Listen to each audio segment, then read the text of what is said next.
Boa sexta-feira, eu começo este Visto Fora com uma mensagem para um ouvinte que nos escreve e escreve-nos semanalmente, é o Tiago, e ouve o Visto de Fora sempre a trabalhar e diz que a última hora de trabalho dele fica sempre mais animada ao som do Visto. Sérgio Costa, Olivia Bonamici e Begonha Inigues. Muito bom dia, que maravilha! Bom dia, que maravilha! Maravilha saber que os nossos ouvintes continuam aqui conosco. Olha, Bigode, tu imagina, desculpa, Sérgio, te interromper. Não interrompes nada. Desculpa, era só para dizer a quantidade de pessoas que eu conheço que sabem imitar a Begonha. Ai, a Olivier, eu conheço muitos Olivier. Mas eu acho que a minha imitação, eu é apenas o meu sotaque, não é? Mas tu é mais do que isso. Toda a gente era maravilhosa, senhora Begonha. Maravilhoso. Sou a mulher espanhola, muito aportuguesada, mas espanhola. Ai, que bom. Enfim, isto agora parece que há pouco começou, mas já está a acabar. Não é o programa. Estou a falar do ano 2024 e é por aqui que eu vou começar a conversar convosco. Eu quero que vocês definam este ano que está quase a acabar. Quem é que quer começar? 2024 foi o quê para vocês? Podes começar, ou só vamos mudar, Olivier? Vais começar tu. Olivier? Para Olivier. Para mim foi uma maravilha. Ou seja, vou ser honesto porque é assim, eu sei que às vezes é complicado, eu sei que em Portugal muitas vezes quando tu dizes a alguém como é que tu estás, quando tu respondes, ei, estou ótimo, as pessoas olham nunca um pior, pouco não de gosto lado, da expressão um pouco. nunca pior. Mas o que é que se passa com ele? Tipo, não, foi um ano inacreditável no nível de profissional, mas isto não interessa tanto como interessa é o amor, não é? Portanto, sim, foi um ano incrível no que me diz respeito. Begonha. No meu caso, eu sempre vejo o copo cheio, não o copo vazio, porque eu penso que temos de ser assim. Não foi um ano fácil, foi um ano um bocado difícil. Mas como eu faço sempre com tudo na minha vida, um ano cheio de desafios, no que ultrapassei muitos desafios e que estou a começar a me recompor. As pessoas temos de assumir que às vezes temos de começar máis unha vez e partir, non digo de cero, porque a experiencia é moito importante, mas tirar de fora todo o que é tóxico. E então estou nesta fase. Muito bem, Begonha. E assim vocês definiram 2024 e avançamos para a última análise do ano. Vamos falar dos assuntos que marcaram a atualidade europeia. Foi um início maravilhoso deste programa. O Visto Fora é uma parceria Renascença-Euronet, a rede europeia de rádios. Euronet Plus. Um dos assuntos que falamos é quase em permanência o conflito na Ucrânia, é inevitável, e o que eu vos pergunto é como é que antecipam a evolução deste conflito no próximo ano, 2025. Olivier, qual é a tua expectativa perante os dados neste momento em cima da mesa? Eu acho que Donald Trump já se apercebeu que a tal promessa louca que ele fez, que 24 horas ia acabar com a guerra, não é que ele não vai conseguir. E a grande questão é o que é que realmente ele vai fazer. Porque tudo indica que vai haver negociação, vai haver diálogo, pelo menos, entre ele e Vladimir Putin. Portanto, não estou a ver porque é que não haveria. Os dois mostraram esta possibilidade, portanto, esta abertura. Vai haver diálogo entre os dois homens. E como é que o Trump, ele que tem um grau de loucura, da escala de Richter da loucura, bastante elevado, mas ele tem o seu mestre de um grau de loucura, que é Vladimir Putin. E Vladimir Putin, no discurso que ele fez à nação ontem, nas respostas, perguntas-respostas que ele fez, mostrou novamente o seu grau de loucura absoluta, porque alguém que diz que desafia como se fosse um jogo de computadora para um duelo tecnológico em mísseis balísticos, mostra o grau de loucura. Zelensky tem toda a razão e às vezes nos esquecemos ali. Eu sei que há muitas pessoas que adoram criticar Zelensky, faz parte da teoria da conspiração que eu denuncio tantas vezes aqui. Estas pessoas conspiracionistas, não é? Que se esquecem de quem é o agressor e quem é o agredido, não é? Basta ouvir o que é que ele disse Vladimir Putin ontem, que é um homem, o tal debate que havia sobre Adolf Hitler, do grau de loucura que ele tem, a pessoa que diz que ele é inteligente, demasiado inteligente, ou seja, demasiado perigoso. É a minha teoria. Ontem eu vi um homem extremamente perigoso, mais do que nunca, fechar-se sobre si próprio, como os grandes ditadores, afinal, que não aceitam a crítica nem do exterior, nem do interior. Ontem fiquei ainda mais preocupado sobre este homem ou sobre esta pessoa que é Vladimir Putin. E, Begonha, sobre a Ucrânia, falta justamente, já que não podemos aferir o que vai mais ou menos na cabeça de Vladimir Putin, falta perceber também o que realmente Donald Trump vai fazer. Exatamente, mas aqui há máis aristas, máis pontos importantes que nos facen ter moito receio no novo ano. Mas eu quero ter esperanza. Vai ser un ano moito difícil, sin dúbida, mas un ano onde vamos saber realmente que vai acontecer na guerra da Ucrania. Porque falas de Trump e perguntas por Trump, e Trump insistiu moito nos últimos días en que ele vai tentar solucionar o conflito da Ucrania. Portanto, aínda que teñamos isto de os míseis, Estados Unidos, Rusia, non sei que, a ver que faz máis forza e que é máis forte, Trump xa desde há anos quer solucionar o da Ucrania. Ele foi como moito chulo, que nos dicemos en español, non? Moito así para a frente, cando diz há anos que ele numas horas solucionaria o da Ucrania. Vamos ver. Haverá condições para negociação? Anthony Blinken, o atual secretário de Estado norte-americano, pergunta a Zelensky, querem continuar a lutar ou abrem espaço às negociações? Algo está a mudar. Zelensky, xa vamos falar máis para frente sobre isto, esteve ontem no Consello Europeo. Zelensky está a viaxar moitísimo nos últimos días. Estánse a posicionar todos, non é? Por un lado temos a Trump xa a preparar a súa presidencia e só toma pose no día 20 de xaneiro, mas xa te tudo pronto. Temos, por outro lado, Putin, como acaba de dizer Olivier, xa a amenazar e pronto tamén a forzar a máquina, e temos o Zelensky a tentar presionar tamén os aliados da Europa e tamén da NATO, para pedir máis reforzos. O inverno, como dixo Zelensky, agora é o pior, non é? Porque estamos no pior dos piores, que este frío no inverno, a falta de enerxía, a falta de aquecimento, en fin, de electricidade en moitos lados da Ucrania. Mas pode haber mudanzas. Eu acho que pode haber mudanzas, sexa cual for o plano de paz. Zelensky sabe que así moito máis tempo e ele se está a recoñecer. Ontem recoñeceu que a Crimeia vai ser muito complicado de recuperar.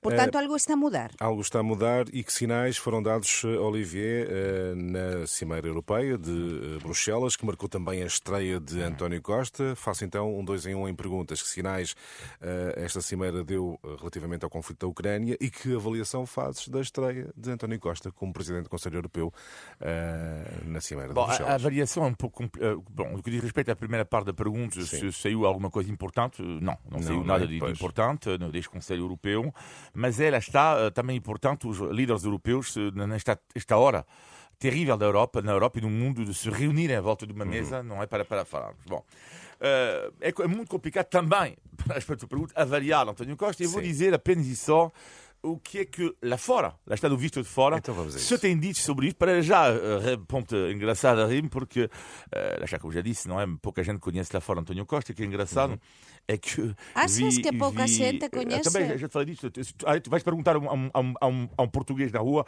se sabe quem é Charles Michel. Ninguém conhece. Portanto, ninguém conhece. Não, mas ninguém conhece. Não, assim, vais com alguém na rua e vai dizer que é Charles Michel, ninguém conhece. António Costa, te garanto, ninguém. Mas e tudo bem, são opiniões divergentes. Ninguém conhece António Costa, exceto os jornalistas. Mas e tudo bem. Falavam da paixão que ele tinha para os puzzles. E lá achei genial, desculpa, eu não sabia disso, que ele adora os puzzles na imprensa belga. Basicamente, agora voltando mais a sério, o que é que eles dizem sobre António Costa é que é alguém muito mais, como diria, muito mais consensual do que Charles Michel, para já, por causa do seu bom relacionamento com a Ursula von der Leyen. E depois ele, de facto, está mais à escuta das pessoas, está mais atento ao que diz dizem as pessoas, muito mais diplomata. E para já, todos os comentários, eu digo bem, todos os comentários que eu li na comunicação social sobre António Costa foram positivos. Begonha, avaliação de António Costa.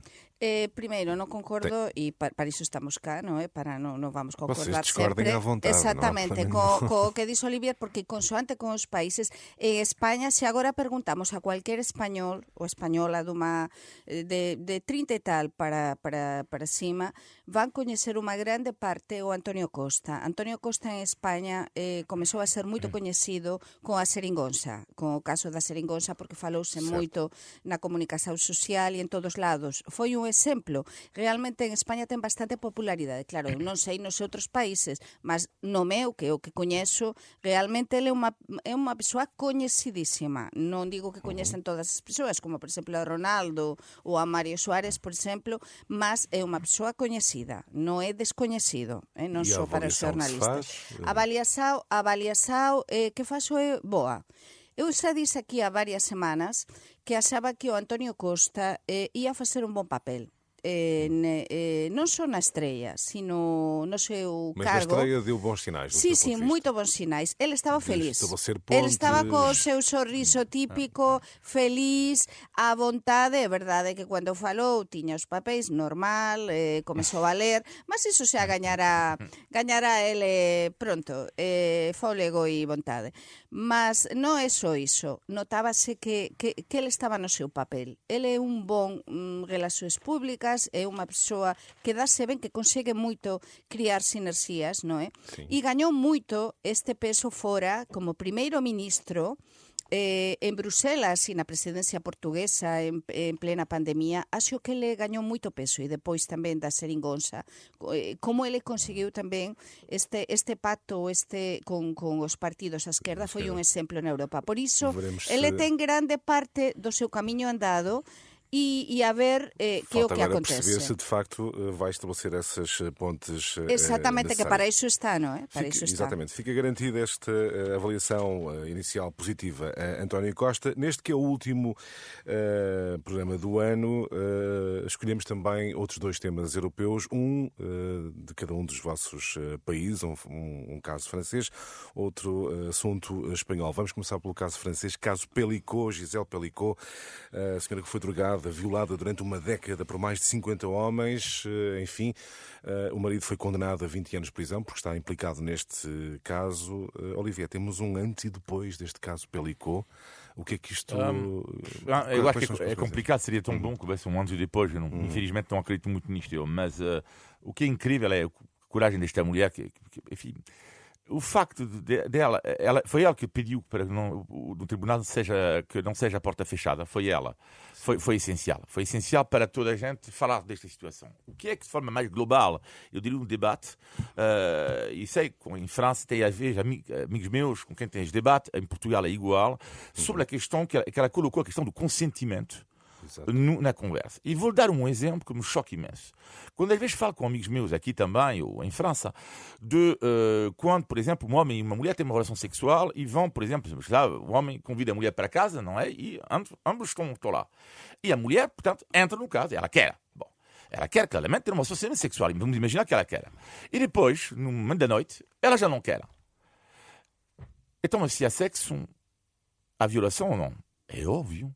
Mas isto é mais do que óbvio. Sim. A partir do momento em que não há consentimento, pode haver consentimento para entrar na casa, pode haver até consentimento para entrar na cama. Mas a partir do momento em que alguém te diz não, é violação. E é violação também com o marido. Preciso nunca esquecer este ponto. É violação com o marido. Ou seja, uma mulher que não quer, ao contrário, mas uma mulher que não quer e é violada, e a sexo, e essa questão, para mim, do consentimento no relacionamento sexual, que houve em França muitos debates que ultrapassaram o caso, eu digo que é um caso sórdido, que é atroz, de Gisèle Pelicot. Begonha, Sim. a tua avaliação sobre este caso. Haverá uma nova forma de olhar para este tipo de situações? Sim, há um antes e um depois. Há um antes e um depois. É como, por exemplo, o caso da manada em Espanha, da violação grupal, que houve um antes e um depois. Pamplona, non só en Pamplona, non só na justiza española, sino tamén en todo o mundo. Non é? Neste caso é exactamente igual. Primeiro, non me vou repetir, mas a coraxe da Giselle Pelicot é espectacular, porque se nós ollamos, saben que eu gosto moito de ollar tamén o entorno, non é, dos acontecimentos, se ollamos para os que foran acusados, os 51 acusados, non é, de violação sin consentimento, non é, foran todos con a cara tapada, coas máscaras. E ela com a cara destapada. E o nome dela em todo o lado. Em todo o lado. Mas isto é um exemplo. Isto é um exemplo. E os filhos com ela, com a mãe, não é? Certo. E o seu ex-marido sin dar a cara. Que nós não estamos a ver a súa cara no xulgamento. Estamos a ver os diseños que se faz do xulgamento. É moito interesante isto.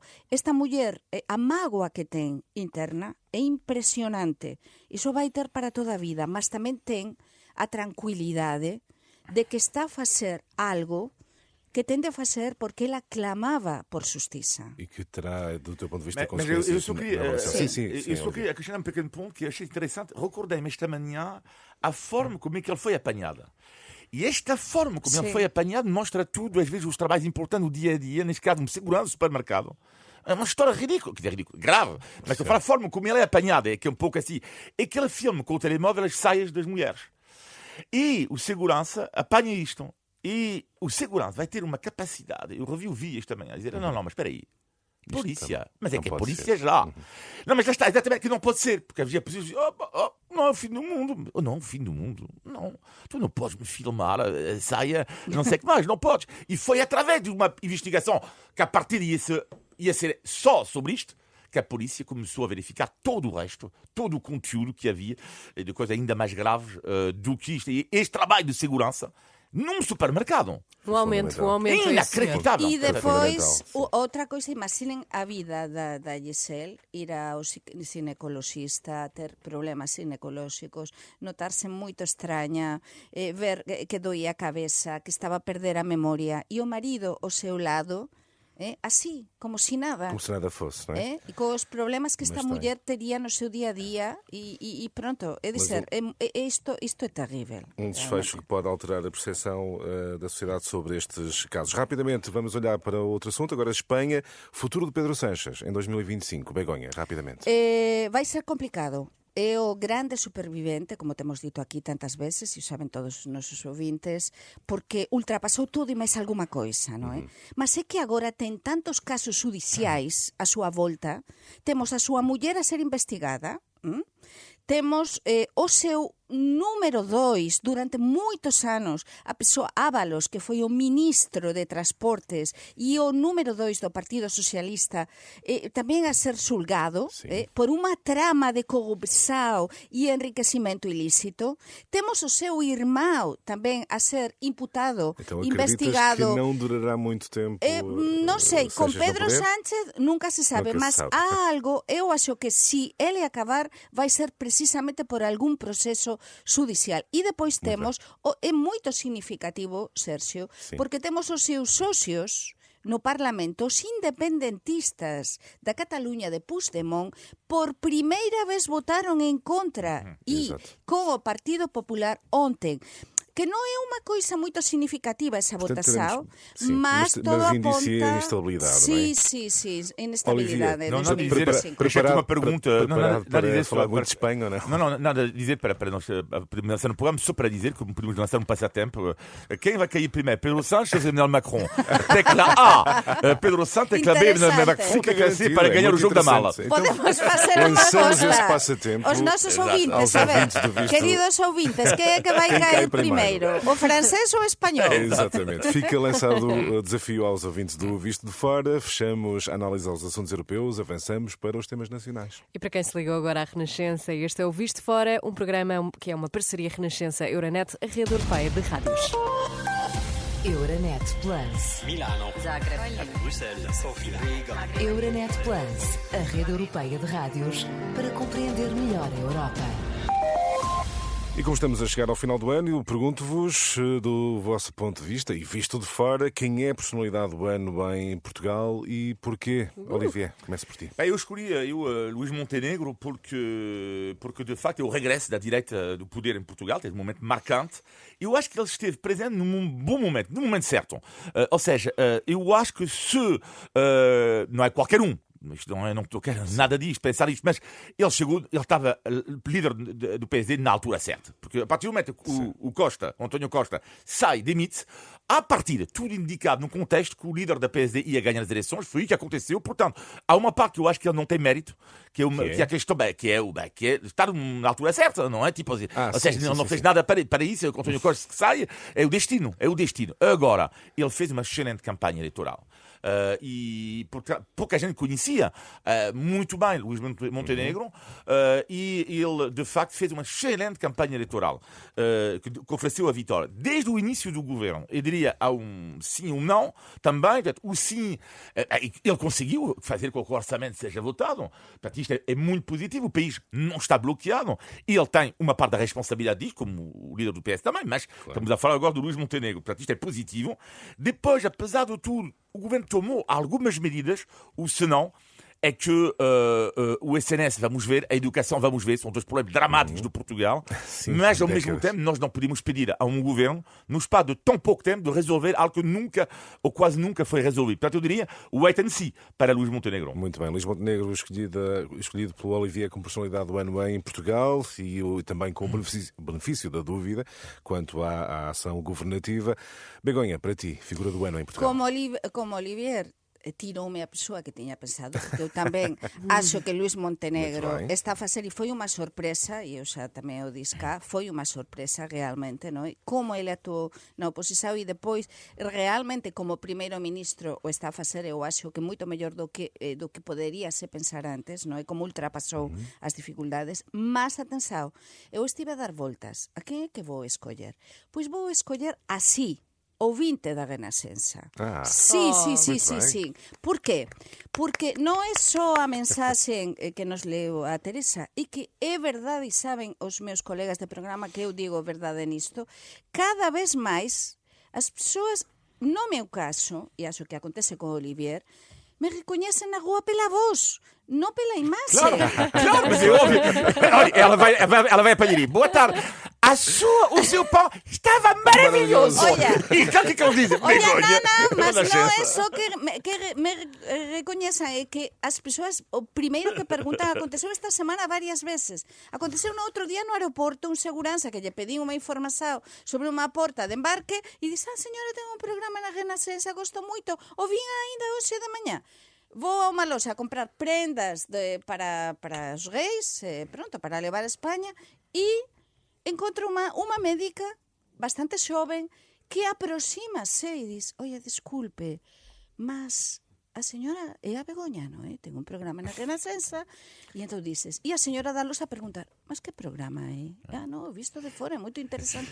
Mas cada vez máis. É dizer, como non vai ser a personalidade? Nós vivemos dos nosos ouvintes. Então, já vos contei. Nós vivemos dos nosos ouvintes. A rádio são eles. Já vos contei essa história que é super rápida sobre pessoas que eu conheci na rua. Foi o pior momento que me aconteceu. Mas genial. Uma pessoa, mas é inacreditável, fiquei de boca aberta e disse a pessoa chega e diz, Olivier Bonamici? Sim.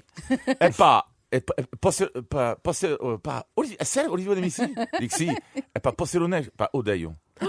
Juro, inacreditável. Eu, desculpa. Sim. Sim. Odeio. Juro. Mas sabes o que eu pensei?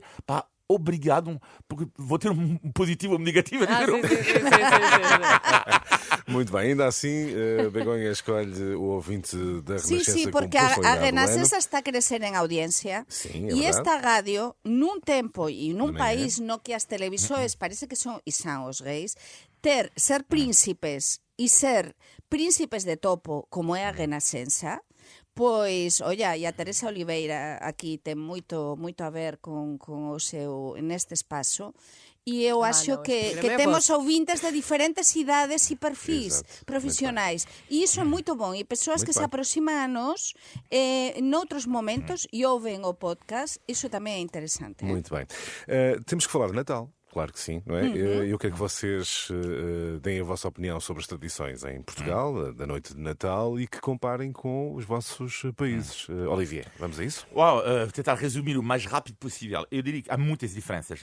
A diferença principal é a questão do bacalhau, porque quando cheguei a Portugal, eu nunca tinha comido bacalhau na minha vida antes de chegar a Portugal. Para mim, já, primeiro choque para mim, comer um bacalhau na minha vida. Choque. Ainda mais. Não, foi um choque, claro. É como pedir a um português que eu nunca comi o foie gras ou o fígado Eu de pato, sei, não é? eu Uau, sei, eu mas que sei. é isto, não é? Bom, eu, bacalhau cozido, uau, tive alguma dificuldade. Fiquei um pouco triste, na verdade, o primeiro Natal aqui, porque eu pensei, mas para já, estava ligado à França, aos costumes do Natal em França, que é mais, portanto, o foie gras e o marisco, da minha região, que é ostras, etc. E depois acabamos com Vieira como prato principal. A grande questão aqui, que é, quando como um bacalhau, fico surpreendido, sobretudo porque eu estava ligado à SIC com o João Baião e o Macaco Adriano. E, na verdade... Que é a estou tua falar sério. primeira memória de Eu não comer imaginava- bacalhau. extraordinário. Eu não Porque imaginava nunca na falar minha do vida- Macaco Adriano Já neste está programa. no ar. Exatamente. E juro-te uma coisa, nunca na minha vida se viu televisão na minha família no Natal. Nunca. Aliás, a mesa nunca, tanto a família, meu pai, mãe, avó, nunca a televisão ficou ligada. Então, quando eu, a primeira vez que eu passo o Natal aqui em Portugal, por acaso uma grande memória foi acolhida, uma loucura, como o bacalhau cozido, para mim era uma coisa muito estranha no início, e vejo o Macaco Adriano com o João Baião na seca. O que é isso?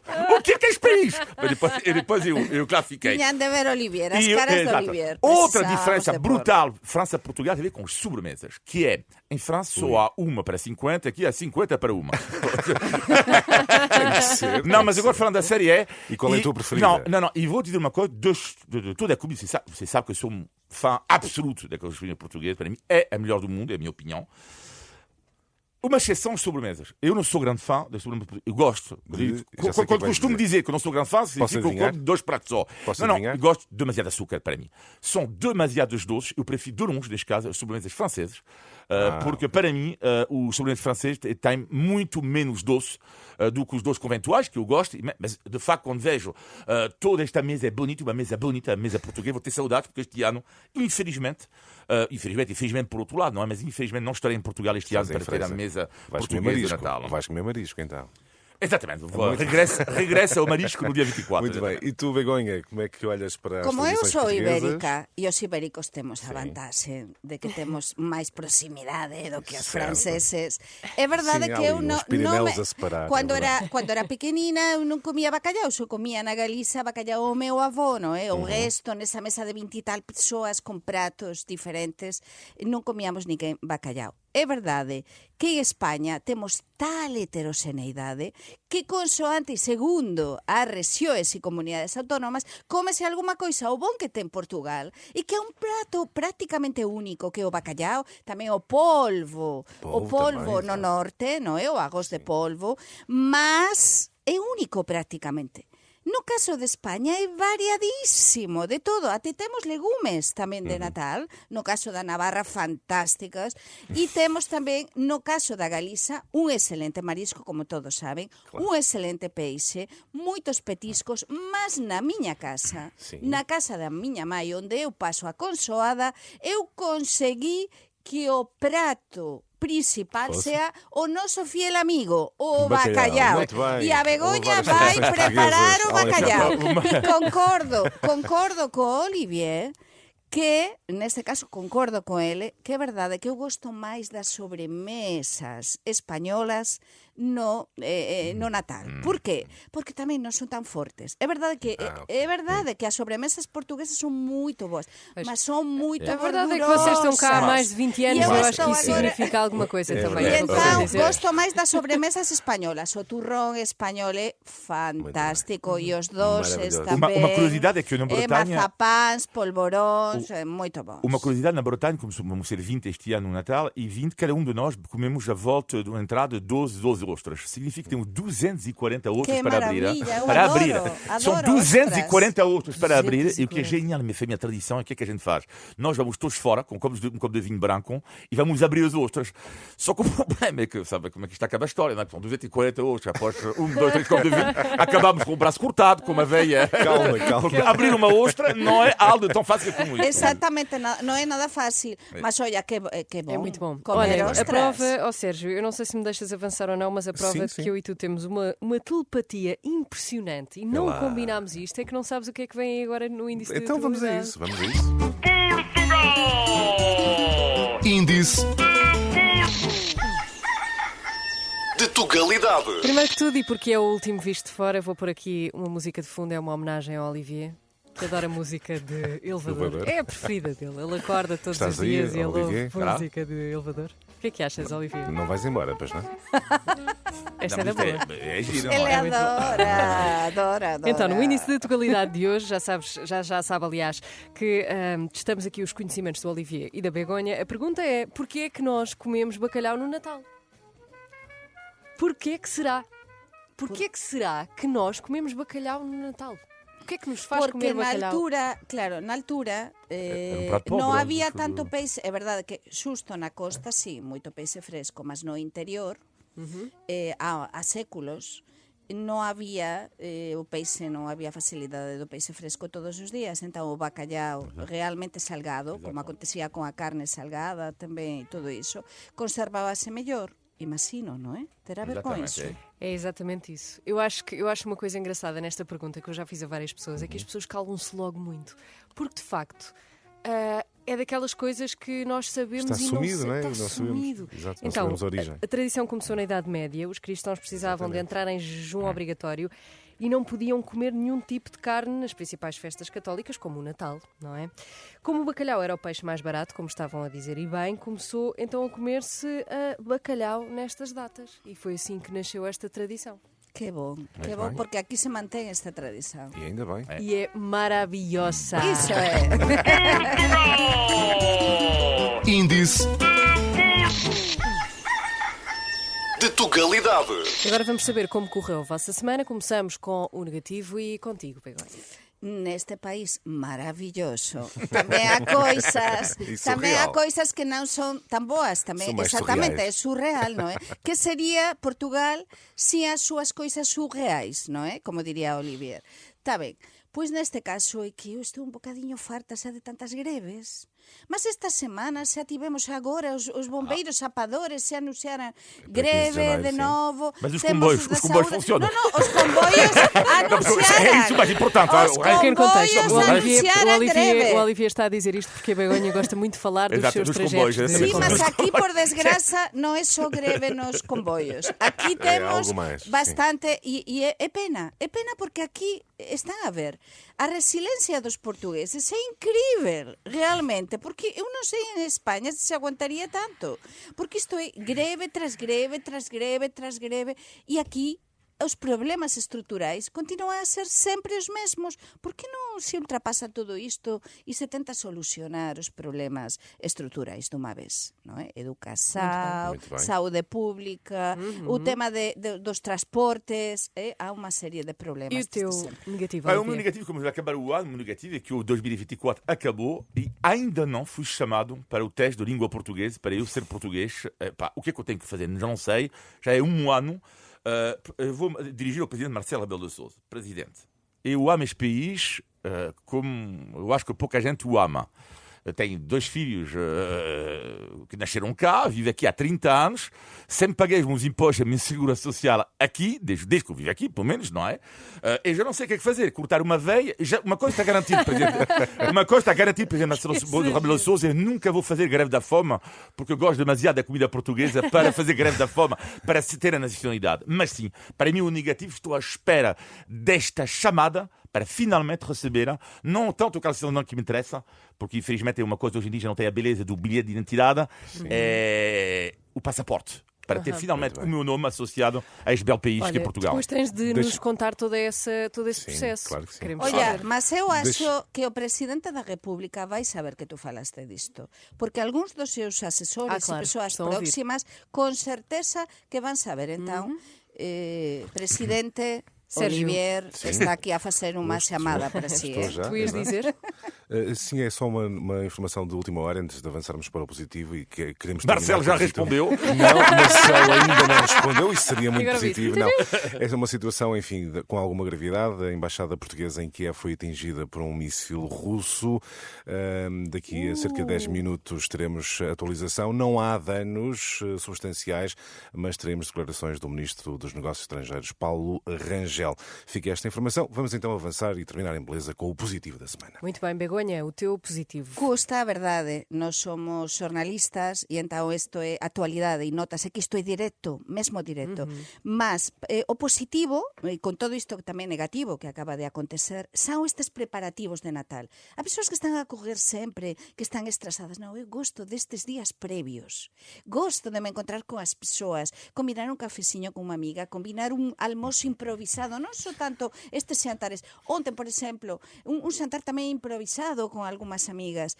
E depois os preparativos das compras. E pensar nas viaxes. Pensar que eu gosto desta altura natalicia. Olha, Sergio, podemos ouvir algo de música Vamos ou a non? isso, vamos a Porque isto. Posso pôr nós já? cantamos os villancicos Então vais na cantar um miña pouco? casa. Calma, tu vais cantar, Begonha? Eu não estava preparado para este momento. Que pensan que só canta Olivier? Bora. Campana sobre campana y sobre campana una, asómate a la ventana, verás a un niño en la cuna. Belén, campanas de Belén, que los ángeles tocan. Esto cantamos nós en Natal en Antes de mais, España. deixa-me sublinhar, está Bom Natal para afinadíssima. todos. Está afinadíssima a Begonha. Muito bom. Bem, acabamos assim em beleza o teu positivo e agora, Olivier, Heróis o do que é que mar. dizes a seguir a isto? Eu ainda estou no meu processo de nacionalidade. Eu sou a mulher surpresa. Eu sou a mulher surpresa. Não, o meu positivo Deixa ficar a música, para Olivier, não? 2024, para fechar, eu nunca falei. Eu acho que é uma das palavras mais conhecidas da língua portuguesa, a tal palavra que é a palavra saudades. Eu acho que esta palavra é muito positiva da semana. Brutal, porque vou rever a minha filha, portanto, que eu não vejo há 4 meses. Vocês sabem como é, um pai que não vê um filho durante 4 meses, parece que já não vemos há 4 anos, não é? Claro. E esta palavra saudade, para mim, ela é milagrosa por uma razão, porque é a mesma palavra que se usa para dizer, quando tu comes um leitão, tu não comeste um leitão há muito tempo, não é? Dizer, ei, que saudades! E ao mesmo tempo, tu não vês a tua filha há 4 meses, é a mesma palavra. Que saudades. Ou seja, saudades do leitão e de ver a tua filha, a palavra é a mesma. E isto, como eu gosto de sorrir, de rir, queria acabar com esta bela palavra magnífica da língua portuguesa, sobretudo nos tempos em que vamos rever as pessoas que nós amamos e, sobretudo, também pensar nas pessoas que já não estão connosco. Exatamente. Não é esta palavra linda de morrer, que é a palavra saudade. Terminamos assim em bom. Um Feliz Natal para Vou ter vocês. saudades Feliz vossas. Natal Bom para Natal, todos. bom Natal. Saudades. Obrigada, Um grande Olivier. Obrigada, Begonha. Obrigada a ti, Sérgio Costa.